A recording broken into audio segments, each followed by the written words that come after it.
الكريم اما بعد فقد قال الله تبارك وتعالى كما ورد في سورة الأحزاب اعوذ بالله من الشيطان الرجيم بسم الله الرحمن الرحيم يا أيها النبي إنا أرسلناك شاهدا ومبشرا ونذيرا وداعيا إلى الله بإذنه وسراجا منيرا وقال تبارك وتعالى كما ورد في سورة التوبة وسورة الفتح وسورة الصف هو الذي أرسل رسوله بالهدى ودين الحق ليظهره على الدين كله صدق الله العظيم رب اشرح لي صدري ويسر لي أمري واحلل عقدة من لساني يفقهوا قولي۔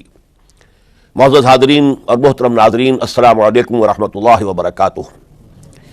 اس سے قبل کی نشست میں ہم یہ دیکھ چکے ہیں کہ شہادت علی الناس یہ اصل میں کار رسالت کے لیے تعبیر ہے، حق کی گواہی دینا اپنے قول سے، پھر اپنے عمل میں اس کا نمونہ پیش کر دینا تاکہ حجت قائم ہو جائے کہ یہ کوئی ناممکن العمل بات نہیں ہے جس کا مطالبہ اللہ تعالیٰ فرما رہا ہے۔ پھر حضور کا خاص معاملہ یہ کہ آپ پر دین کی تکمیل ہو گئی، یعنی دین ایک مکمل نظام زندگی کی شکل میں کامل ہو گیا۔ تو اب ظاہر بات ہے کہ اب آپ کی طرف سے اتمام حجت اسی وقت ہو سکتی تھی جبکہ آپ اس پورے نظام زندگی کو عملاً قائم کر کے دکھاتے۔ اب یہاں غور کیجئے، کسی بھی نظام زندگی کو کسی معاشرے میں، کسی خطہ زمین میں نافذ اور قائم کرنا یہ اصل میں ایک انقلابی عمل ہے، اس لیے کہ خلا دنیا میں کہیں نہیں ہوتا، کوئی نہ کوئی نظام موجود ہوتا ہے۔ اگر کہیں بادشاہی نظام ہے اور آپ جمہوری نظام لانا چاہتے ہیں تو اس کے لیے انقلاب کی ضرورت ہے، ریولوشن کے بغیر تو نہیں ہوگا۔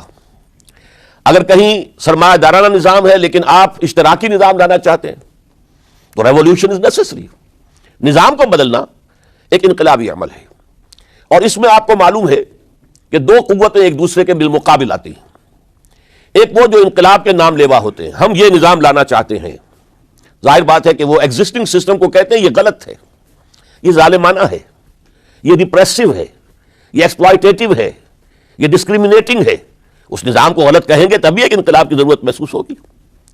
جبکہ اس نظام کے اس وقت کے جو سربراہ ہوں گے وہ سٹیٹس کو قائم رکھنا چاہتے ہیں، اس لیے کہ اس نظام کے ساتھ ان کے مفادات وابستہ ہیں۔ اب کہیں پر جاگیردارانی نظام ہے اور آپ وہاں چاہتے ہیں اشتراکی نظام لانا، تو کیا جاگیردار اسے گوارا کریں گے؟ کہیں بادشاہی نظام ہے، آپ وہاں جمہوری نظام لانا چاہتے ہیں تو کیا بادشاہ اور اس کا خاندان اسے برداشت کرے گا؟ لہذا تصادم ناگزیر ہے، ان دو قوتوں کے درمیان تصادم ہو کر رہتا ہے، اور اسی کا نام ایک انقلابی عمل ہے۔ تو یوں سمجھیے تمام انبیاء کرام میں اور تمام اللہ کے جو رسول گزرے ہیں دنیا میں، ان میں حضور کا امتیازی مقام یہ ہے کہ آپ کو ایک انقلابی جد و جہد کرنی تھی، پورا نظام قائم کرنا تھا، جس کے لیے کہ میں نے آج آیت پڑھی ہے، یہ اصل میں آیت کا ٹکڑا ہے، بڑا ٹکڑا ہے، جو 3 سورتوں میں بین ہی انہی الفاظ میں آیا ہے، سورہ توبہ میں، سورہ فتح میں، سورہ صف میں۔ هو الذی ارسل رسولہ بالہدی ودین الحق لیظہرہ علی الدین کلہ، وہی ہے اللہ جس نے بھیجا اپنے رسول کو صلی اللہ علیہ وسلم الہدا، قرآن حکیم دے کر اور دین حق دے کر، سچا نظام، عادلانہ نظام۔ کس لیے بھیجا؟ تاکہ غالب کرے اسے تمام کے تمام نظام زندگی کے اوپر۔ یہ نوٹ کر لیجئے کہ یہ آیت حضور کے لیے 3 مرتبہ قرآن میں آ رہی ہے، کسی اور نبی کے لیے نہیں آئی، نہ حضرت نوح کے لیے، نہ حضرت ابراہیم کے لیے، نہ حضرت موسیٰ کے لیے، نہ حضرت عیسیٰ کے لیے۔ گویا کہ حضور کو جو رول اسائن ہوا وہ ایک ریولوشنری رول تھا، اور اسی وجہ سے آپ کی پوری سیرت جو ہے در حقیقت وہ انقلابی جد و جہد کے مختلف مراحل ہیں۔ اور یہ بھی دنیا نے تسلیم کیا ہے کہ تاریخ کا عظیم ترین انقلاب، گمبھیر ترین انقلاب، موسٹ پروفاؤنڈ ریولوشن وہ تھا جو محمد عربی صلی اللہ علیہ وسلم نے نافذ کیا۔ اس کی گواہی دی ایم این رائے نے 1920 میں، ہسٹوریکل رول آف اسلام، اس کی کتاب آج بھی انڈیا میں چھپتی ہے اور بکتی ہے۔ وہ کہتا ہے کہ جو عظیم انقلاب محمد نے برپا کیا تھا وہ تاریخ انسانی کا سب سے بڑا انقلاب ہے۔ اسی کی ایچ جی ویلز نے اسی کی شہادت دی۔ ڈاکٹر مائیکل ہارٹ نے آج سے کوئی 25 برس قبل دی 100 نامی کتاب جو لکھی امریکہ میں چھپی مینہٹن میں، اور اس نے تاریخ انسانی کے عظیم ترین انسانوں کو پہلے 100 عظیم ترین انسان چن لیے جنہوں نے تاریخ کے رخ کو موڑا، پھر ان میں گریڈیشن کی چنانچہ دی 100 کے ساتھ اس کتاب کا جو ذیلی عنوان ہے a selection and gradation of the 100 most influential personalities of human history, اور اس میں نمبر 1 پر لایا محمد رسول اللہ صلی اللہ علیہ وسلم۔ اس انقلاب کے فلسفے کے حوالے سے آج فلسفہ شہادت کے دوسرے مرحلے کی میں بات کر رہا ہوں۔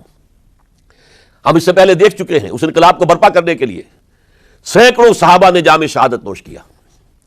70 صحابہ تو صرف غزوہ احد کے اندر شہید ہو گئے، 70 صحابہ کو ذبح کر دیا گیا، بلایا گیا تھا مبلغین اور معلمین کی حیثیت سے، اور دھوکہ دے کر انہیں ذبح کر دیا گیا۔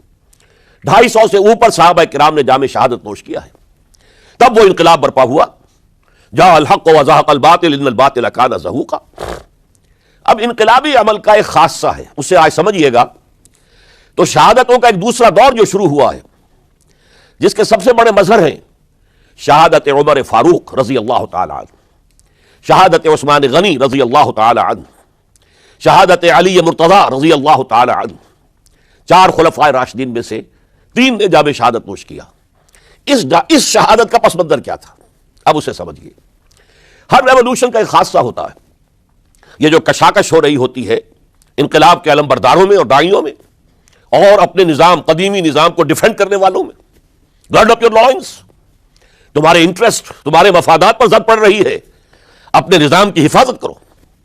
یہ جو تصادم جب اس مرحلے کو پہنچ جائے کہ اس نظام کے حامی یہ محسوس کریں کہ اب ہماری پیش نہیں جا رہی، اب تو یہ انقلابی کامیاب ہو جائیں گے، ہم ان کو ریزسٹ نہیں کر سکتے، تو عام طور پر ایک حربہ وہ یہ استعمال کرتے ہیں، فی الحال اب دبک جاؤ، کونوں کھدروں میں بیٹھ جاؤ، بلکہ بظاہر ان میں شامل ہو جاؤ، اور پھر انتظار کرو، کسی اپروپریٹ مرحلے پر پھر انقلاب لائیں گے۔ اس کا نام ہوتا ہے کاؤنٹر ریولوشنری موومنٹس۔ چنانچہ یہی ہوا ہے، جزیرہ نما عرب میں محمد رسول اللہ صلی اللہ علیہ وسلم نے کفار کو، مشرکین کو شکست فاش دی۔ یہودی بھی جتنے آباد تھے انہیں بھی شکستیں دی۔ 3 قبیلے جو مدینے میں تھے وہ نکال دیے گئے۔ ان کا بڑا گڑھ تھا خیبر، اسے بھی فتح کر لیا گیا، انقلاب مکمل ہو گیا۔ اب کچھ لوگ جو ہے دبک گئے، کچھ لوگوں نے جھوٹ موٹ کو اسلام کا لبادہ اوڑھ لیا، منافقت کی شکل اختیار کر لی۔ اسے پنجابی میں کہتے ہیں نینی پاؤ، اس وقت تو ذرا گردن جھکا دو، اب جب وقت آئے گا پھر دیکھیں گے، ہمیں کوئی موقع ملے گا تو پھر بغاوت کریں گے۔ یہ کاؤنٹر ریولوشنری موومنٹس۔ چنانچہ نبی اکرم صلی اللہ علیہ وسلم کے انتقال کے بعد جزیرہ نما عرب میں 2 مخالف انقلاب تحریکیں چلی۔ نمبر 1، کچھ مدعیان نبوت سامنے آ گئے، ہم بھی نبی ہیں، مسیلمہ کذاب ہے، طلیحہ ہے، بے شمار 6، 7، 8، بہت سے لوگ ان کو ماننے والے ہو گئے۔ اور اسی طریقے سے بہت سے لوگوں نے کہا کہ ہم زکوٰۃ نہیں دیں گے، حکومت کو نہیں دیں گے، ہم زکوٰۃ خود اپنی خرچ کریں گے اپنے غریبوں پر۔ یہ 2 چیلنج تھے نظام خلافت کے لیے۔ اس کے اس پس منظر کو ذہن میں رکھیے، عرب میں کبھی کوئی مرکزی حکومت تھی ہی نہیں، لہذا وہ لوگ عادی نہیں تھے۔ اگر کوئی حکومت پہلے ہوتی تو کوئی ٹیکس ہوتے، پہلے کوئی عادی ہوتے، وہ تو وہاں پر تو کوئی نظام تھا ہی نہیں۔ انہیں زکوٰۃ بہت بھاری لگ رہی تھی، ہم سے یہ لیا جا رہا ہے، ہماری آمدنی کا ایک حصہ، یہ بہت انہیں کھل رہا تھا، شاخ گزر رہا تھا۔ اسی طریقے سے عرب کی صورت یہ تھی کہ پورا ملک تقسیم تھا، قبائلی، اور ہر قبیلے کا سردار گویا کہ اپنے علاقے کا وہ بے تاج بادشاہ تھا۔ جیسے آپ کو معلوم ہے افغانستان میں طالبان کے آنے سے پہلے وار لارڈز مختلف علاقوں کے اندر انہوں نے پھاٹک لگا لیے، اپنے علاقے بنا لیے، ہر ایک اپنی جگہ پر، میں خود یہاں کا مالک ہوں، ایک مختار ہوں۔ اور اب طالبان کے خاتمے کے بعد دوبارہ وہی صورت پیدا ہو گئی، امن و امان ختم ہو چکا ہے، وار لارڈز ہیں، ان کے اپنے علاقے ہیں۔ تو ان کے لیے ظاہر بات ہے کہ وہ دبک تو گئے تھے جب ان کی پیش نہیں جا رہی تھی، جب وہ مجبور ہو گئے تھے، انہوں نے اطاعت قبول کر لی تھی۔ اسی لیے ان کے بارے میں سورہ حجرات میں فرمایا گیا، قالت الاعراب آمنا، یہ بدو کہہ رہے ہیں ہم ایمان لے آئے۔ قل، اے نبی ان سے کہہ دیجئے، لم تؤمنوا، تم ایمان نہیں لائے ہو، ولکن قولوا اسلمنا، یوں کہو کہ ہم نے اطاعت قبول کر لی ہے، ہم اسلام لے آئے ہیں۔ ولما يدخل الايمان في قلوبكم، ابھی تک ایمان تمہارے دلوں میں داخل نہیں ہوا۔ یہ سب کا معاملہ نہیں تھا، لیکن اکثر کا معاملہ تھا۔ ان میں مومنین صادقین بھی تھے، لیکن اکثر کا معاملہ یہ تھا۔ یہی وجہ ہے، دیکھیے جیسے قرآن مجید کی صورت نازل ہوئی تھی تکمیل انقلاب کے بعد، اذا جاء نصر اللہ والفتح وَرَأَيْتَ النَّاسَ يَدْخُلُونَ فِي دِينِ اللَّهِ أَفْوَاجًا، جب اللہ تعالیٰ کی نصرت اور مدد آ گئی اور فتح حاصل ہو گئی اور حضور کو اور صحابہ کو جزیرہ نماء عرب کے اندر غلبہ حاصل ہو گیا، اب لوگ فوج در فوج آ رہے ہیں، اطاعت قبول کر رہے ہیں، دائرہ اسلام میں داخل ہو رہے ہیں۔ لیکن نوٹ کیجئے، حضور کے انتقال کے بعد جو یہ دو کاؤنٹر ریولوشنری موومنٹس اٹھیں، ایک جھوٹے مدعیان نبوت اور ایک منکرین زکوٰۃ، ان کے نتیجے میں تقریباً تو پورا عرب مرتد ہو گیا۔ یخرجون من دین اللہ افواجا، اب فوج در فوج وہ اللہ کے دین سے نکل گئے، یہاں تک کہ اسلام صرف ملک حجاز، تھوڑا سا علاقہ، اس کے بھی بڑے شہروں تک محدود رہ گیا۔ یہ خطرناک صورتحال تھی جس سے کہ حضرت ابو بکر صدیق رضی اللہ تعالیٰ عنہ کو سابقہ پیش آیا۔ وہ اگرچہ ایک بڑے نحیف الجسم، بڑے رقیق القلب انسان تھے، بہت رحیم اور شفیق، حضور کی شخصیت کا عکس کامل تھے۔ جیسے حضور کی سب طبیعت میں نرمی، رقت، شفقت، رحمت، ایسے ہی ان، لیکن جب ذمہ داری کا بوجھ آیا ہے، چیلنج آیا ہے تاریخ کا، اس وقت معلوم ہوا کہ ان کی تو شخصیت آہنی ہے، بڑی قوی، بہت مضبوط، ان کا عزم، ان کی ہمت، ان کا استقلال، ان کا اللہ پر توکل۔ اس موقع پر میں آپ کو بتاتا ہوں، بہت سے لوگوں نے مشورہ دیا تھا کہ مصلحت کا تقاضا ہے کہ کئی محاذ نہ کھولیے بیک وقت، مسلمانوں کے دل پہلے ہی زخمی ہیں حضور کے انتقال کی وجہ سے۔ پھر حضور نے ایک جیش اسامہ تیار کیا تھا، ہم نے چاہا تھا کہ آپ اسے روک دیں، آپ نے کہا نہیں، جو لشکر حضور نے تیار کیا ابو بکر اسے نہیں روکے گا، وہ گیا۔ پھر جو مدعیان نبوت ہوئے وہ تو یقیناً کافر ہو گئے، لہذا ان سے بھی قتال کرنا پڑے گا، کم سے کم منکرین زکوٰۃ کے ضمن میں نرمی کیجئے۔ انہوں نے کفر نہیں کیا، کلمہ شہادت پڑھتے ہیں، نماز کو کا انکار نہیں کیا، زکوٰۃ کا بھی انکار نہیں کیا، یہ کہا کہ ہم آپ کو نہیں دیں گے، اپنی زکوٰۃ جمع کریں گے، اپنے ہی غریبوں میں تقسیم کر دیں گے۔ لیکن حضرت ابو بکر اور یہاں تک کہ حضرت عمر نے مشورہ دیا کہ مصلحت کا تقاضا ہے کہ مانعین زکوٰۃ کے ساتھ نرمی کی جائے۔ حضرت ابو بکر نے فرمایا، عمر تم ایام جاہلیت میں تو بڑے سخت تھے، بڑے مضبوط تھے، بہت طاقتور تھے، خدا کی قسم اگر یہ زکوٰۃ میں حضور کے زمانے میں اونٹ کے ساتھ اونٹ کو باندھنے والی رسی بھی دیتے تھے، اور اب اگر یہ کہیں گے کہ اونٹ لے جاؤ رسی نہیں دیں گے، تب بھی میں قتال کروں گا، اس لیے کہ ایبدل الدین وانا حی، کیا دین میں ترمیم کر دی جائے گی جبکہ میں زندہ ہوں؟ ابو بکر کے جیتے جی یہ نہیں ہو سکتا۔ لہذا ہم دیکھتے ہیں تاریخ کے اندر، کیونکہ صدیقیت بہت اعلیٰ مقام ہے، نبوت کے بعد کا درجہ صدیقین، پھر شہداء، پھر صالحین، اور یہ ہے صدیق اکبر، افضل البشر بعد الانبیاء بالتحقیق، ابو بکر صدیق۔ سال 1.5 سال کے اندر دونوں فتنوں کی سرکوبی کر دی گئی، کنسولیڈیٹ ہو گیا انقلاب دوبارہ، اس میں ہزاروں صحابہ کرام کی جانیں گئی ہیں۔ ایک جنگ یمامہ مشہور ہے، مسیلمہ کذاب کے خلاف 500 حفاظ اس جنگ میں شہید ہو گئے۔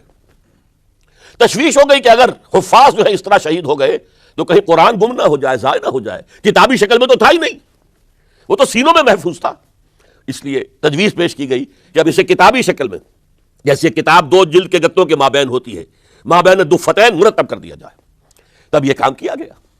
بہرحال پہلا مرحلہ یہ تھا کہ کاؤنٹر ریولوشنری موومنٹس، چونکہ ابھی انقلاب صرف عرب میں آیا تھا اور عرب ہی کے اندر سے کاؤنٹر ریولوشنری موومنٹس ابری، جھوٹی نبوت اور مانعین زکوٰۃ کی شکل میں، اور حضرت ابو بکر رضی اللہ تعالی عنہ نے اپنی عظیمت کا ثبوت دیتے ہوئے ان دونوں موومنٹس کو کچل کر رکھ دیا اور انقلاب اسلامی کو اثر نو کنسولیڈیٹ کر کے پھر قیادت حکم خداوندی کی روح سے کہ ان کے انتقال کا وقت آ گیا تو حضرت عمر فاروق کو نامزد کر کے ان کے سپرد کر دی رضی اللہ تعالی عنہ۔ حضرت عمر فاروق رضی اللہ تعالیٰ عنہ کا عہد خلافت یہ اسلام کے ایکسپینشن کا دور ہے۔ اب جو وہ انٹرنل رفتی ختم ہو گئی، انٹرنلی کنسولیڈیٹ ہو گیا انقلاب محمدی صلی اللہ علیہ وسلم، لہذا پوری طاقت کے ساتھ اب 3 لشکر نکلے ہیں، مشرق کے لیے، شمال کے لیے، مغرب کے لیے، اور فتوحات کا دائرہ شروع ہوا۔ 10 برس حضرت عمر رضی اللہ تعالیٰ عنہ کے خلافت کے وہ ہیں، نوٹ کیجئے، جس میں ایک سلطنت 2 سپر پاورز اس وقت کی تھی، کئی 100 سال سے چلی آ رہی تھی، 2 سپر پاورز، اور دونوں جزیرہ نماء عرب کے سر پر بیٹھی ہوئی تھی۔ سلطنت ایران، عراق سے ہو کر سلطنت ایران، کہ خسرو کے زمانے سے، ذوالقرنین کے زمانے سے عظیم مملکت تھی، سپر پاور۔ دوسری طرف سلطنت روما، دی رومن امپائر، 3 بر اعظموں کو محیط تھی. رومن امپائر پورا شمالی افریقہ اس کے تحت تھا، پورا مغربی ایشیا اس کے تحت تھا، شام اس کے تحت تھا، ترکی اس کے تحت تھا، اور یورپ کا سارا مشرقی علاقہ اس کے تحت تھا. Roman empire. آپ کو معلوم ہے حضرت عمر کے زمانے میں رضی اللہ تعالی عنہ سلطنت کسریٰ کے تو پرخ چڑھ گئے، نام ختم ہو گیا، وجود نہ رہا عظیم سلطنت کسریٰ. حالانکہ آپ کے علم میں ہوگا ان کا بڑا شاندار ماضی تھا. کہ خسرو اور کیقباد بڑے بڑے یہ کیانی کہلاتے ہیں. یہ کیاں جو ہے یہ بڑی عظیم ایک سمجھیے کہ خاندان تھا بادشاہوں کا. لیکن یہ کہ وہ پوری سلطنت کسریٰ ختم ہو گئی. کیوں؟ اس نے حضور کے نامہ مبارک کو چاک کیا تھا، اور حضور نے فرما دیا تھا صلی اللہ علیہ وسلم خسرو نے میرا خط نہیں چاک کیا، اپنی سلطنت چاک کر دی. اور واقعتاً سلطنت کسریٰ جو ہے ختم ہو گئے، نام و نشان ختم ہو گیا. دوسری طرف سلطنت روما تھی، عیسائیوں کے ساتھ، چونکہ وہ تھی کرسچین، عیسائیوں کے ساتھ حضور کے زمانے میں کوئی براہ راست تصادم نہیں ہوا تھا. سارا تصادم ہوا تھا یا مشرکین عرب سے اور یا یہودیوں سے. عیسائی جو ہے عربین پیننسولا میں تھے ہی نہیں، یمن کے علاقے میں کچھ تھے لیکن ان کی کوئی حیثیت نہیں تھی، لہذا کوئی کنفرنٹیشن نہیں ہوئی. دوسرے عیسائیوں میں ابھی اہل علم موجود تھے. جیسے آپ کو معلوم ہے نجاشی بادشاہ کیسے ایمان لے آیا. اس نے حضرت عیسیٰ کے بارے میں پوچھا، حضرت جعفر طیار رضی اللہ تعالیٰ عنہ نے سورہ مریم کی آیات پڑھ کر سنائی، اور اس نے کہا بین ہی جو ان آیات میں تم نے پڑھا ہے عیسیٰ کی حقیقت اس سے 3 کے برابر بھی زیادہ نہیں ہے. اسی طرح ہرقل نے جب اس کو حضور کا نامہ مبارک پہنچا، اس نے جو بھی پیغامبر آئے تھے ایلچی ان کا اکرام کیا، احترام کیا. وہ عالم تھا، جان گیا کہ یہ نبی آخر الزماں ہے. چاہتا تھا کہ میں ایمان لے آؤں بشرطے کہ میرے سارے درباری سپہ سالار بھی ایمان لے آئیں. جیسے کہ سن 300 عیسوی میں پوری رومن امپائر نے عیسائیت اختیار کی تھی، اس سے پہلے وہ بت پرست تھے. 300 عیسوی میں سلطنت روما کا جو ایمپرر تھا وہ ایمان لے آیا حضرت عیسیٰ پر. اس وقت تک ظاہر بات ہے اسلام حضرت عیسیٰ کا دین تھا، حضور تو ابھی آئے نہیں، حضور کے آنے میں تو ابھی 300 برس سے باقی ہیں. وہ عیسائی ہو گیا، پوری مملکت عیسائی ہو گئی، تو وہ نظام جو تھا حکومت کا برقرار رہا، انٹیکٹ رہا. ہرقل یہ چاہتا تھا کہ اسی طرح میری پوری سلطنت ایمان لے آئے تو میری حکومت برقرار رہے. لیکن یہ کہ اس کے جو درباری تھے اور اس کے بڑے بڑے جو سپہ سالار اور جرنیل تھے انہوں نے ریجیکٹ کر دیا، اور یہ بادشاہت کی بیڑی اس کے پاؤں میں پڑی رہ گئی. ایمان تو نہیں لایا لیکن پہچان گیا تھا حضور کو صلی اللہ علیہ وسلم. اور اس سلطنت روما سے پھر آپ کو معلوم ہونا چاہیے کہ مسلمانوں نے اس کی 3 ٹانگوں میں سے 2 ٹانگیں توڑ دی، پورے شمالی افریقہ سے نکال باہر کیا، پورے مغربی ایشیا سے یہ شام اور ترکی کا علاقہ اناطولیہ نکال دیا، اور اس کی سلطنت محدود رہ گئی یورپ کے اندر. تو یہ عظیم کام ہوئے ہیں حضرت عمر رضی اللہ تعالیٰ عنہ کے عہد میں. اب سوچئے اس عظیم ریولوشن کا بھی کوئی کاؤنٹر ریولوشن ہونا چاہیے تھا کہ نہیں. ایرانی بڑے زبردست نیشنلسٹ لوگ تھے، نسل پرست، اپنی نسل پر فخر کرنے والے. ہماری روایات عظیم ہیں، ہم خسرو کے وارث ہیں. اور آپ کو معلوم ہے کہ آخری جو بادشاہ تھا رضا شاہ پہلوی، وہ چاہتا تھا کہ خسرو کے دور کی عظمت اور سطوت کو دوبارہ لے آئے. 2500 سالہ جشن اس نے منایا تھا. وہ چاہتا تھا وہی شان میری ہو جائے جو خسرو کی تھی. یہ جو ان کے اندر نیشنلزم تھا، جب ان کی سلطنت کے پرخ سے اڑ گئے حضرت عمر رضی اللہ تعالیٰ عنہ کے ہاتھوں، تو ان کے دلوں میں حضرت عمر کی دشمنی، وہ خون کے پیاسے ہو گئے عمر کے رضی اللہ تعالیٰ عنہ. میں یہاں آپ کو ذرا ایک حوالہ دے دوں. فردوسی نے جو شاہ نامہ لکھا، حالانکہ وہ مسلمان تھے لیکن چونکہ پرانے ایرانی ذہن کی عکاسی کر رہے تھے، تو انہوں نے جب کہ عرب فوجیں آئی ہیں تو اس نے ایران کا جو اپنے اوپر فخر تھا اس کی ترجمانی کرتے ہوئے لکھا ہے، زشیر شتر خوردن و سوسمار عرب را بجائیست آیت قرار کہ تختے کیارا کنند آرزو تفو برتو ہے کردہ تفو. کہ یہ عرب اونٹنیوں کا دودھ پینے والے، گوہ کھانے والے. یہ گوہ ایک بڑی سی چھپکلی کا جیسا جانور ہوتا ہے جو صحرا کے اندر ہوتا ہے، اور وہ اپنا ایک گھر بنا کر رہتا ہے، اسے کھاتے تھے. تو یہ گوہ کھانے والے، اونٹنیوں کا دودھ پینے والے عرب، آج ان کی یہ جرت، یہ جسارت، یہ ہمت کہ تخت کیاں را کنند آرزو، کہ وہ آج آرزو کر رہے ہیں کہ سلطنت کا تخت جو ہے وہ ہمیں مل جائے. تفو بر تو ہے چرخ گرداں تفو، تف ہے تجھ پر اے گردش کرنے والے آسمان، تف ہے تجھ پر. لہذا اب کاؤنٹر ریولیوشنری موومنٹس آئی ہے. حضرت عمر کی شہادت اس کا نتیجہ ہے. ہرمزان ایک جرنیل تھا اور اس کے جنگی جرائم اتنے شدید تھے ایرانی کے کہ واجب القتل تھا. وہ گرفتار ہو کر حضرت عمر کے سامنے پیش کیا گیا. حضرت عمر نے فرمایا یہ واجب القتل ہے، اس کی گردن اڑا دی جائے. اس کی چالاکی دیکھیے. اس نے کہا امیر المومنین، اے مسلمانوں کے امیر عمر رضی اللہ تعالی عنہ، مجھے ذرا پانی پلوا دیجیے. حضرت عمر نے فرمایا پانی لا دو. ایک کٹورے میں پانی دے دیا گیا. پھر کہا دیکھیے امیر المومنین، مجھے ضمانت دیجیے کہ جب تک میں یہ پانی پی نہ لوں مجھے قتل نہیں کریں گے. فرمایا ہاں ہاں تم پانی پی لو، جب تک یہ پانی تم نہیں پیو گے ہم قتل نہیں کریں گے. اس نے وہ کٹورا پھینک دیا. نہ اب میں یہ پانی پی سکتا ہوں نہ آپ مجھے قتل کر سکتے ہیں، کیونکہ آپ کا ہے کہ جب تک میں یہ پانی نہیں پیوں گا آپ مجھے قتل نہیں کریں گے. اس ہیلے سے جان بچا گیا. پھر اس شخص نے ابو لولو فیروز ایک غلام تھا، اسے اس کام کے لیے تیار کیا. حضرت مغیرہ ابن شعبہ کا غلام تھا وہ، اور حضرت مغیرہ نے اس سے روزانہ کی ایک اجرت کہ تم کام کرو، مجھے صرف 7 آنے روزانہ دے دیا کرو. اس نے آ کر حضرت عمر سے کہا کہ میرا جو آقا ہے مغیرہ ابن شعبہ یہ مجھ سے بہت زیادہ طلب کرتا ہے. حضرت عمر نے پوچھا کیا دیتے ہو؟ 7 آنے. تم کرتے کیا ہو؟ کہ میں نجار بھی ہوں، میں لوہار بھی ہوں، میں یہ کام کرتا ہوں. فرمایا اتنے پیشوں کا جاننے والا اس کے لیے یہ روزانہ کا ٹیکس یہ زیادہ نہیں ہے، یہ تمہیں دینا چاہیے. اس نے کہا میں چکیاں بھی بناتا ہوں. حضرت عمر نے فرمایا پھر ایک چکی ذرا مجھے بھی بنا دینا. کہنے لگا آپ کے لیے تو میں ایسی چکی بناؤں گا کہ جس کی آواز دنیا بھر میں جائے گی. وہ شخص ہے اور ہرمزان کی سازش کے تحت وہ ایرانی جسے بعد میں ایرانیوں نے کیا کہا، جس نے قتل کیا حضرت عمر فاروق کو، حضرت ابو لولو فیروز. آج بھی ایران میں اس کی قبر کی تصویریں بکتی ہیں بازار کے اندر. حضرت ابو لولو فیروز وہ آیا ہے مسجد نبوی میں، اور آ کر اس نے جبکہ حضرت عمر رضی اللہ تعالیٰ عنہ امامت فرما رہے حملہ کیا، 5-6 وار خنجر کے کیے. حضرت عمر رضی اللہ تعالیٰ شدید مجروح ہو گئے. یہ انتقام تھا جو عجم نے، وہ سلطنت کے جس کے ٹکڑے ختم ہو گئے تھے، جس کا ٹکڑے کر دیے گئے تھے، اس نے انتقام لیا عالم اسلام سے. سمجھا انہوں نے یہ تھا کہ شاید یہ پوری عمارت اسی ایک ستون پر کھڑی ہے، حضرت عمر ہی کے ستون پر کھڑی ہے، اس ستون کو گرا دو گے پوری عمارت گر جائے گی. لیکن ثابت ہوا نہیں، یہ محمد کی بنائی ہوئی عمارت ہے صلی اللہ علیہ وسلم. یہ بہت قوی ہے، اس کی بنیادیں بہت مضبوط ہیں، کوئی ذرا سی تریڑ بھی نہیں آئی، ذرا سی تریڑ بھی نہیں آئی. حضرت عمر فاروق کی شہادت کے بعد حضرت عثمان رضی اللہ تعالیٰ عنہ کا دور خلافت شروع ہوا، اور جوں کا توں جو قافلہ چل رہا تھا آگے چلتا چلا گیا. حضرت عثمان رضی اللہ تعالیٰ عنہ کے بارے میں بہت قیل و قال ہے، ان پر تنقیدیں بھی کی، اپنوں نے بھی کی ہیں، دشمنوں نے بھی کی ہیں.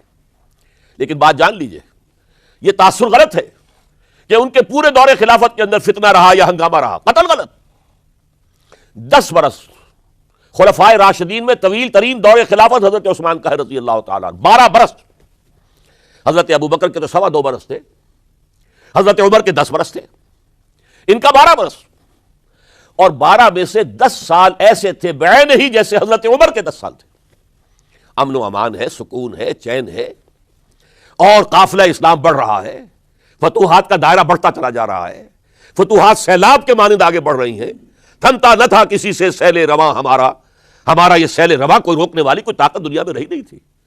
کسرا ختم، سلطنت ایران ختم، اور دوسری سپر پاور سلطنت روما، اس کی 3 میں سے 2 ٹانگیں توڑ دی گئی، 1 رہ گئی. اب کون تھا؟ خارج میں کوئی طاقت نہیں تھی جو اسلام کے اس سیلاب کو اور پوری نوع انسانی پر اتمام حجت اور اللہ کے دین کو پہنچانے کے راستے میں رکاوٹ بن سکتی. اب ایک فتنہ اٹھا. دیکھیے حضور کی کنفنٹریشن 3 مذاہب سے ہوئی تھی. ایک مذہب مشرکین کا، شرک کا قلع کما کر دیا گیا جزیرہ نما عرب سے، ختم ہو گئے. انہوں نے کاؤنٹر ریولوشنری موومنٹس اٹھائیں حضرت ابو بکر کے زمانے میں، ان کو کرش کر دیا حضرت ابو بکر صدیق رضی اللہ تعالیٰ عنہ، چاہے ہزاروں صحابہ شہید ہوئے. اس کے بعد دوسری طاقت کون سی تھی؟ مذہبی یہودی.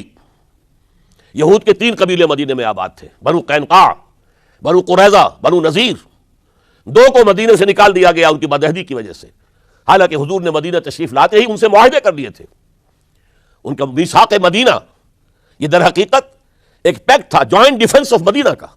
مدینہ پر اگر کوئی حملہ کرے گا، اور ظاہر بات ہے کہ ایک امکان تھا کہ مکے والے آ کر حملہ کریں، مشرکین مکہ، لیکن مدینہ کا ہم تحفظ کریں گے مل کر، مسلمان اور یہودی۔ لیکن انہوں نے ہر موقع پر وعدہ خلافی کی۔ پہلے بنو قینقاع نکالے گئے، پھر بنو نذیر نکالے گئے۔ غزوہ احزاب کے موقع پر بدترین جو ہے بدعہدی بنو قریظہ نے کی، اور ان کو بڑی سخت سزا دی گئی، کیونکہ انہوں نے خود کہا تھا کہ ہمارا فیصلہ سعد ابن معاذ رضی اللہ تعالی عنہ جو فیصلہ کر دیں گے وہ ہمارے حلیف ہے، جو فیصلہ کر دیں گے ہمیں قبول ہوگا۔ اور حضرت سعد نے تورات کے حکم کے مطابق فیصلہ کیا کہ ان کے جتنے جوان ہیں وہ قتل کر دیے جائیں گے۔ بڑی سخت سزا تھی کہ جو دی گئی ہے، اس میں کوئی شک نہیں۔ پھر ان کا اڈا تھا بہت بڑا خیبر میں، وہ نکال دیا گیا، وہاں سے انہیں نکالا گیا، اس کے اوپر مسلمانوں نے قبضہ کیا۔ جیسا کہ میں نے عرض کیا، عیسائیوں سے کوئی کنفرنٹیشن نہیں ہوئی تھی، لیکن ان 2 کے ساتھ ایک مشرکین عرب کا خاتمہ ہوا اور ایک جزیرہ نما عرب سے یہودیوں کا خاتمہ ہوا۔ لہذا ان کے اندر جلن تھی، انتقام کی آگ تھی۔ سب سے بڑا تو حسد تھا کہ 2000 سال سے نبوت اور رسالت ہمارے پاس تھی، موسیٰ سے لے کر عیسیٰ تک علیہ الصلوۃ والسلام، 1400 برس ہماری تاریخ کے وہ ہیں کہ کوئی ایک لمحہ بھی نہیں تھا کہ کوئی نبی موجود نہ ہو۔ نوٹ کیجئے اس بات کو۔ حضرت موسیٰ 1400 قبل مسیح میں، اور حضرت عیسیٰ سن عیسوی کا آغاز، ان 1400 سالوں میں مسلسل نبوت بنی اسرائیل میں رہی۔ یہ حدیث ہے بخاری شریف کی، کانت بنو اسرائیل تسوسہم الانبیاء، بنی اسرائیل کی حکومت، ریاست، سیاست کا کام انبیاء کرتے تھے۔ اذا ہلک نبی خلفہ نبی، جب بھی نبی کا انتقال ہوتا تھا ان کا خلیفہ دوسرا نبی ہوتا تھا۔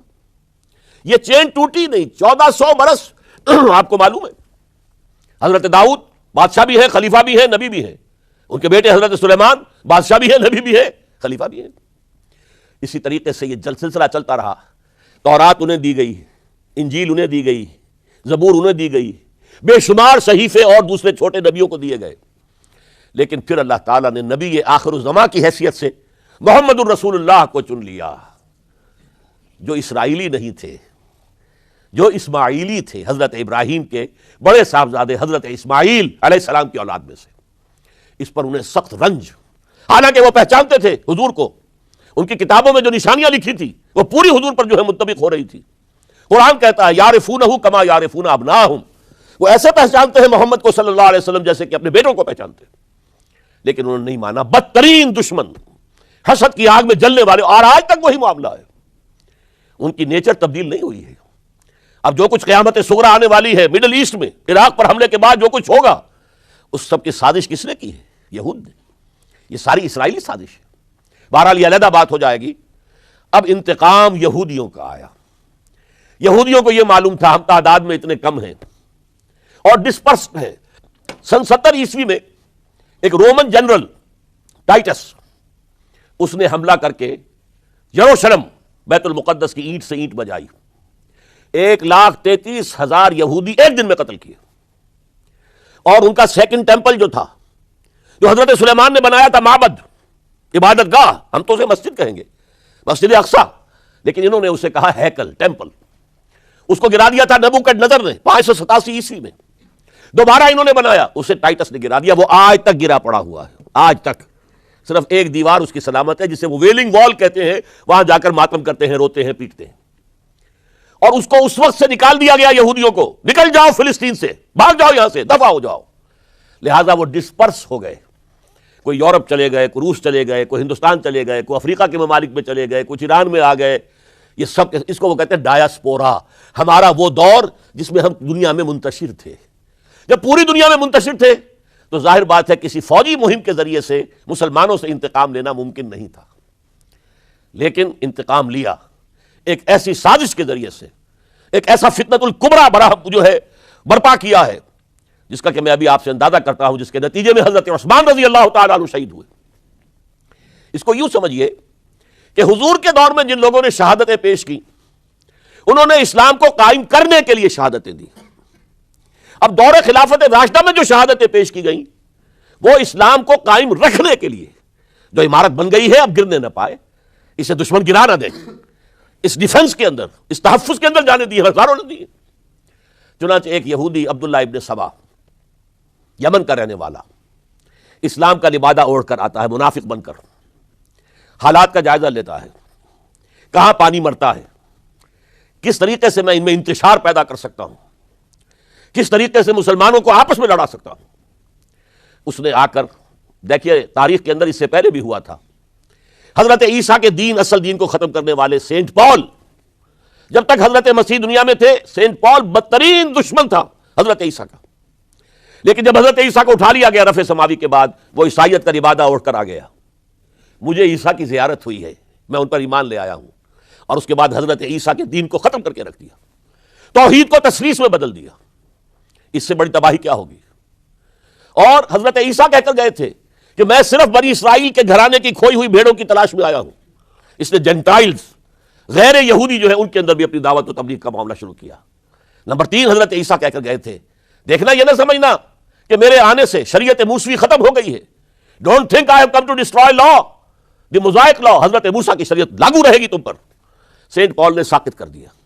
تو جدید عیسائیت، ڈاکٹر مائیکل ہارٹ، جس کا میں نے حوالہ دیا، دی 100 کا مصنف، وہ کہتا ہے کہ موجودہ عیسائیت کرسچینٹی نہیں ہے، پالزم ہے، یہ حضرت عیسیٰ کا دین نہیں ہے، یہ تو پال کا دین ہے۔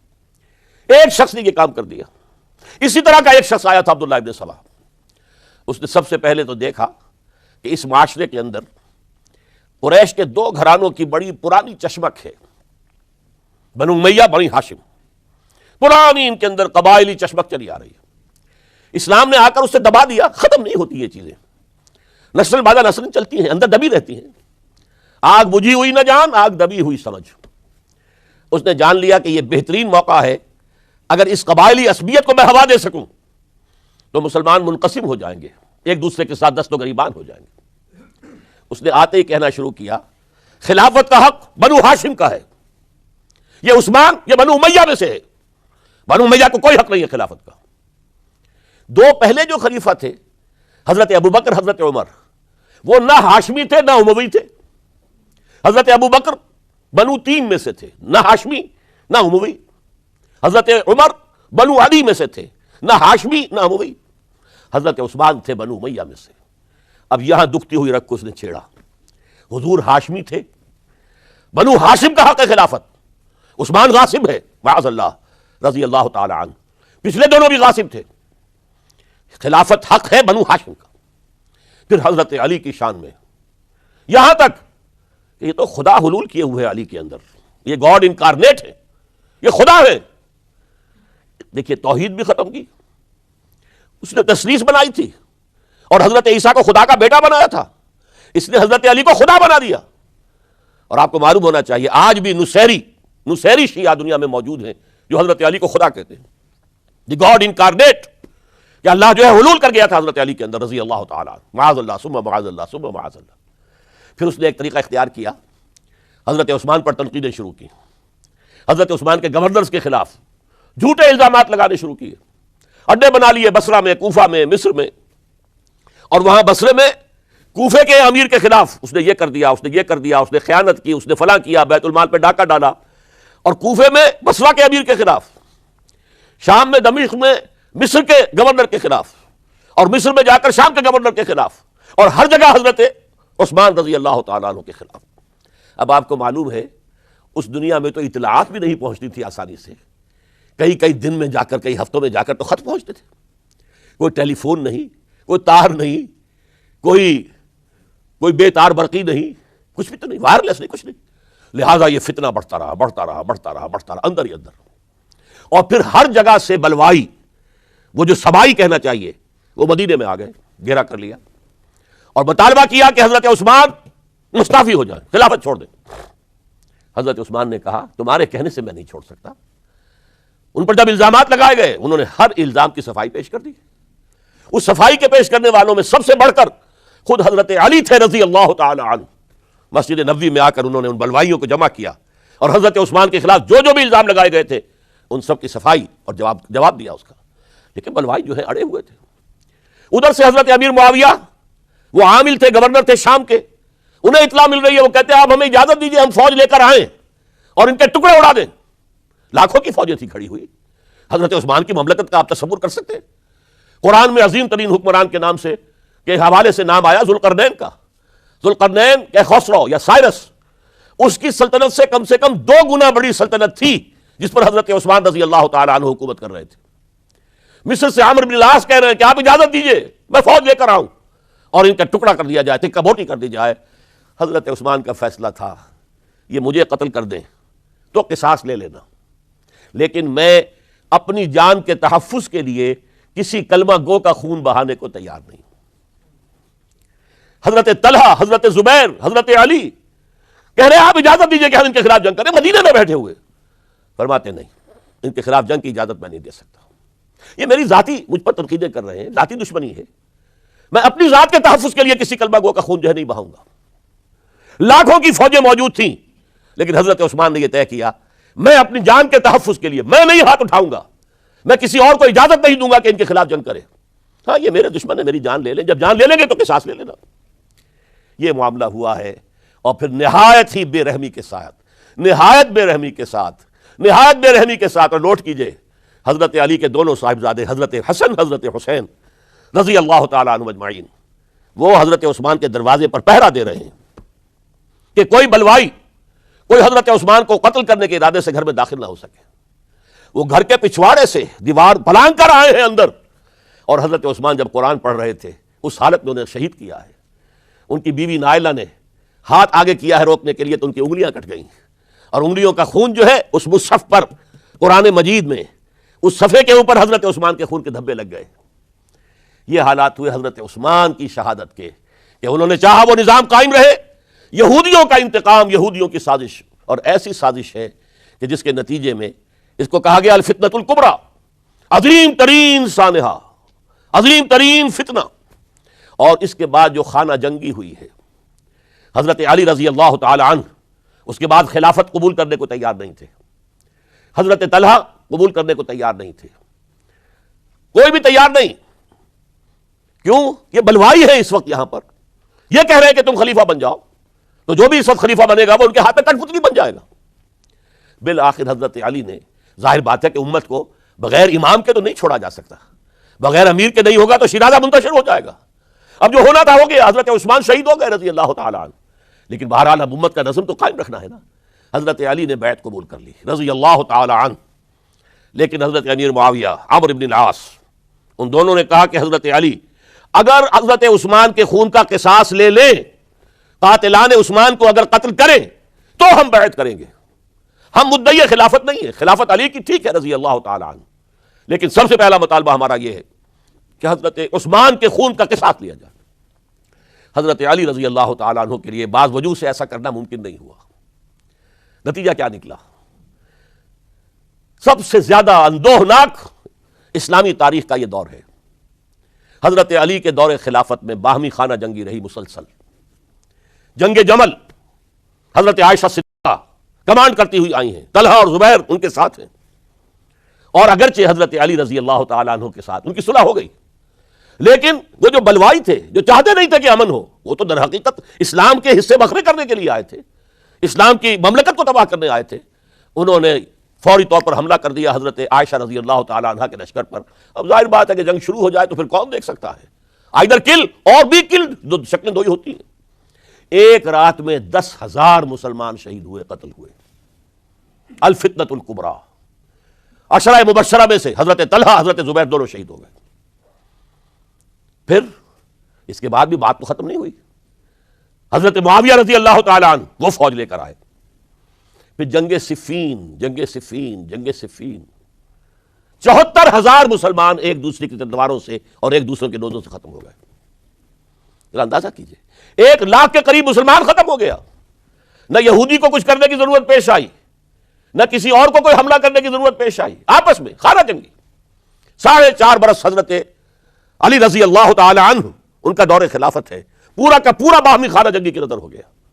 اس میں حضرت علی پر معاذ اللہ کوئی الزام نہیں، رضی اللہ تعالی عنہ وکرم اللہ وجہہ، وہ امام حق تھے، لیکن یہ ہے کہ ان کا بے بس ہو گئے تھے۔ لاچار ہو گئے تھے، حالات پر کنٹرول نہیں ہو رہا۔ اسی جنگ صفین کے اندر جب ایک تجویز پیش کی گئی کہ لڑنے بھڑنے کی بجائے حکم مان لو، جیسے قرآن مجید میں آیا ہے کہ میاں اور بیوی کے درمیان اختلاف ہو جائے تو فَبَعْثُوا حَكَمًا مِّنْ أَهْلِهِ وَحَكَمًا مِّنْ أَهْلِهَا، ایک حکم لڑکے والوں کی طرف سے ایک حکم لڑکی والوں کی طرف سے مقرر کر لو، وہ آپس میں معاملہ طے کرائیں۔ لہذا تحکیم کی تجویز کی گئی۔ حضرت علی نے یہ تجویز پیش کی گئی عمرو بن العاص رضی اللہ تعالیٰ عنہ کی طرف سے، جو حضرت معاویہ کے ساتھی تھے۔ حضرت علی اس تحکیم کو قبول نہیں کرنا چاہتے تھے، جانتے تھے کہ یہ ایک چال ہے جس میں میں آ رہا ہوں، لیکن بالآخر آپ نے وہ قبول کر لیا۔ اچھا بھائی، ابو موسیٰ اشعری ہماری طرف سے، عمرو بن العاص معاویہ کی طرف سے، یہ دو حکم ہیں۔ اس موقع پر اب تحکیم کیا ہوئی، کیا اس کی شرائط تھیں، کیا میں اس میں نہیں جانا چاہتا، اس وقت میں تاریخ نہیں بیان کر رہا، بلکہ مجھے اب چوتھے خلیفہ حضرت علی کی شہادت کا پس منظر بیان کرنا ہے۔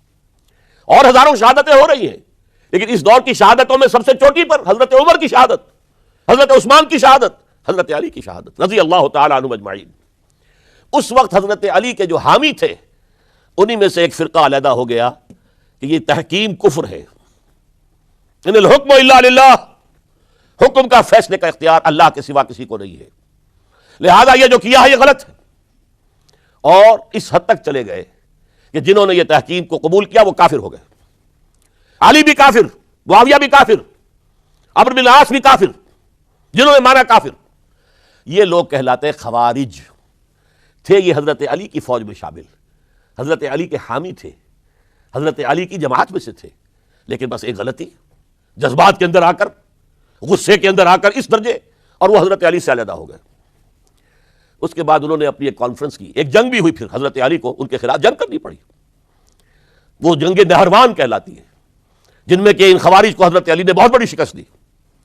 پھر انہوں نے کانفرنس کی آپس میں بیٹھ کر کہ علی کو یا معاویہ کو فوجی شکست دینا تو ہمارے لیے ممکن نہیں ہے، ایسے کرو کہ ان تینوں کو قتل کر دو، علی کو بھی قتل کر دو رضی اللہ تعالی عنہ، معاویہ کو بھی قتل کر دو رضی اللہ تعالی عنہ، عمرو بن العاص کو بھی قتل کر دو، تاکہ اس کے بعد مسلمان اپنا کوئی خلیفہ چن لیں گے۔ رمضان سن 40 ہجری اس کا ایک دن معین کر لیا، ایک ہی دن یہ تینوں جو ہے، عبد الرحمن ابن ملجم آئے گا مدینے کے اندر، کوفے کے اندر، حضرت علی نے صدر مقام کوفہ بنا لیا تھا، اور فجر کی نماز میں حضرت علی پر حملہ کرے گا۔ ایک دوسرا شخص عمرو بن العاص پر جا کر حملہ کرے گا اسی دن اسی وقت۔ ایک تیسرا شخص وہ امیر معاویہ کے اوپر حملہ کرے گا۔ عمرو بن العاص اس روز مسجد میں آئے ہی نہیں، ان کی جگہ کوئی اور شخص جو نماز پڑھا رہے تھے وہ شہید کر دیے گئے۔ حضرت معاویہ پر جو حملہ ہوا وہ اوچھا پڑا وار، وہ جلدی تندرست ہو گئے۔ حضرت علی ابھی وہ گھر سے نکل کر مسجد کی طرف جا رہے تھے، ابن ملجم نے ایک اور ساتھی اپنے ساتھ لے کر حملے کیے ہیں، شدید زخمی کر دیا۔ حضرت علی نے آواز دی، کچھ لوگ آئے، ایک ساتھی تو دوڑ گیا اور ابن ملجم جو ہے وہ پکڑ لیا گیا۔ پھر کسی اور نے نماز پڑھائی، اور حضرت علی رضی اللہ تعالیٰ عنہ نے وصیت کر دی کہ اگر میرا انتقال ہو جائے تو اس ابن ملجم سے قصاص لے لینا، نہ ہو تو پھر میں خود اس کا فیصلہ کروں گا۔ لیکن حضرت علی رضی اللہ تعالیٰ عنہ بھی شہید ہو گئے۔ یہ شہادتیں میں نے کس کیٹیگری میں ڈالی ہیں، ہسٹوریکل بیک گراؤنڈ کیا ہے اس کو سمجھیے۔ ایک شہادتیں وہ تھیں جو دور نبوی میں ہوئی اللہ کے دین کو قائم کرنے کے لیے۔ سورہ شورى کی آیت ہے، شرع لکم من الدین ما وصى به نوحا والذی اوحینا الیک وما اوحینا به ابراہیم وموسیٰ وعیسیٰ ان اقیموا الدین، دین کو قائم کرو۔ اور میں اس کا ترجمہ کیا کرتا ہوں وضاحت کرتے ہوئے، دین قائم نہیں ہے تو قائم کرو، قائم ہے تو قائم رکھو۔ اس کو گرانے کے لیے شیطانی قوتیں تو پورا زور لگائیں گی۔ ستیزہ کار رہا ہے ازل سے تا امروز، چراغ مصطفی سے شرار بولا بھی، ابلیس لعین کو تو پسند نہیں کہ اسلامی نظام دنیا میں قائم ہو، وہ تو نوع انسانی کا دشمن ہے، ازلی دشمن، پیدائشی دشمن۔ لہذا اب وہ جو خیمہ کھڑا ہوا ہے شامیانہ، اسے مضبوط رکھو، آندھی اگر چل رہی ہے تو اس کے بانس پکڑو، اس کی رسیاں مضبوط کرو۔ یہ ہے دین کو قائم رکھنا۔ یہ دور جو میں نے گنوایا ہے یہ اس دین کو قائم رکھنے کے لیے، اور اس پر جو خارجی حملے ہو رہے تھے ان حملوں کا سدباب کرنے کے لیے یہ بیش قیمت شہادتیں پیش کی گئی ہیں، ہزاروں صحابہ کی جانیں گئی ہیں، اور 3 خلفائے راشدین شہید کیے گئے۔ لیکن یہ بات نوٹ کر لیجئے، اس کا نتیجہ کیا نکلا؟ وہ جو ہمارا سیلاب جا رہا تھا عالمی سطح پر، محمد کے دین کو آگے سے آگے پہنچاؤ، جو حضور خطبہ حجۃ الوداع میں کہہ کر گئے تھے میں نے تم پر حجت قائم کر دی، اب تمہیں حجت قائم کرنی ہے پوری نوع انسانی پر، لہذا فلیبلغ الشاہد الغائبہ، اب جو بھی یہاں موجود ہیں ان کا فرض ہے کہ پہنچائیں ان کو جو یہاں موجود نہیں ہے۔ یہ اسی کے لیے تو یہ فوجیں نکلی تھیں، اللہ کے دین کو قائم کرنے کے لیے، ورنہ شہادت ہے مطلوب و مقصود مومن، نہ مال غنیمت نہ کشور کشائی۔ یہ ابوبکر ہوں، عثمان ہوں، علی ہوں، عمر ہوں، یہ تو درویش تھے، انہوں نے کوئی محل نہیں بنائے، چٹائیوں پر بیٹھتے تھے، پیون لگے ہوئے کپڑے پہنتے تھے، ان کی خوراک عام مسلمان سے زیادہ بہتر نہیں تھی بلکہ ان سے کمتر رہتی تھی، ادنیٰ درجے کے مسلمان تھے۔ لیکن یہ ہے کہ یہ جو سیلاب جا رہا تھا اسلام کا، انٹرنل سیبوٹاج کے ذریعے سے اس کے اندر طاقت جو تھی وہ روک دی گئی۔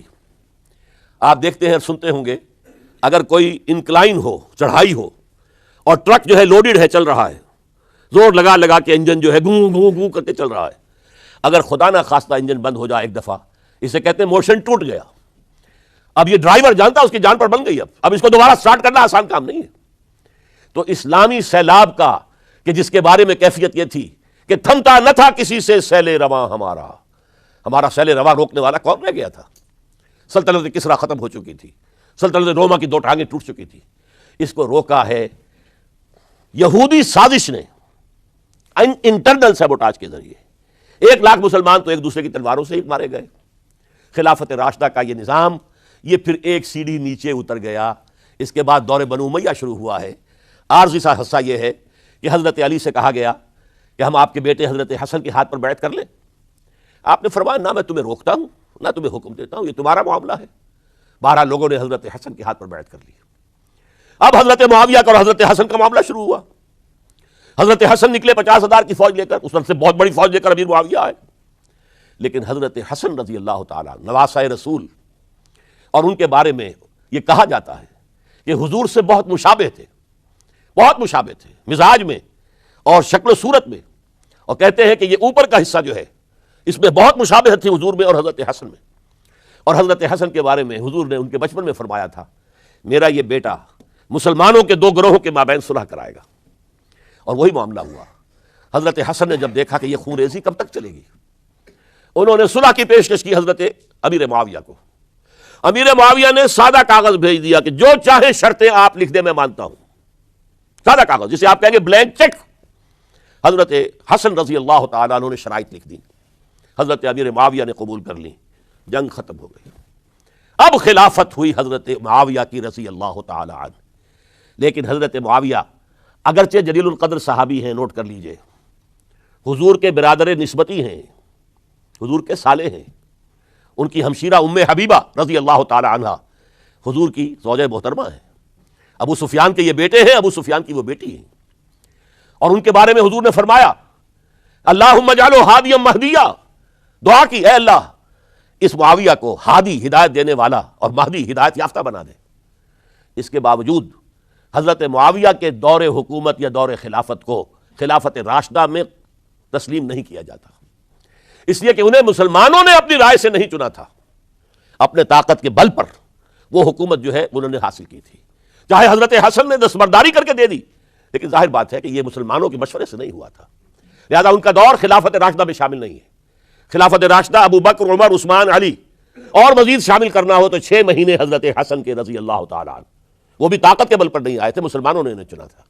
یہ 30 برس بنتے ہیں، اور یہ 30 برس کی خلافت راشدہ کی داستان ہے جو میں نے آج آپ کے سامنے رکھی، اور اس دوران جن مسلمانوں نے اس نظام کو قائم رکھنے کے لیے جانیں دی ہیں، میں نے ان کی شہادت کا تذکرہ کیا۔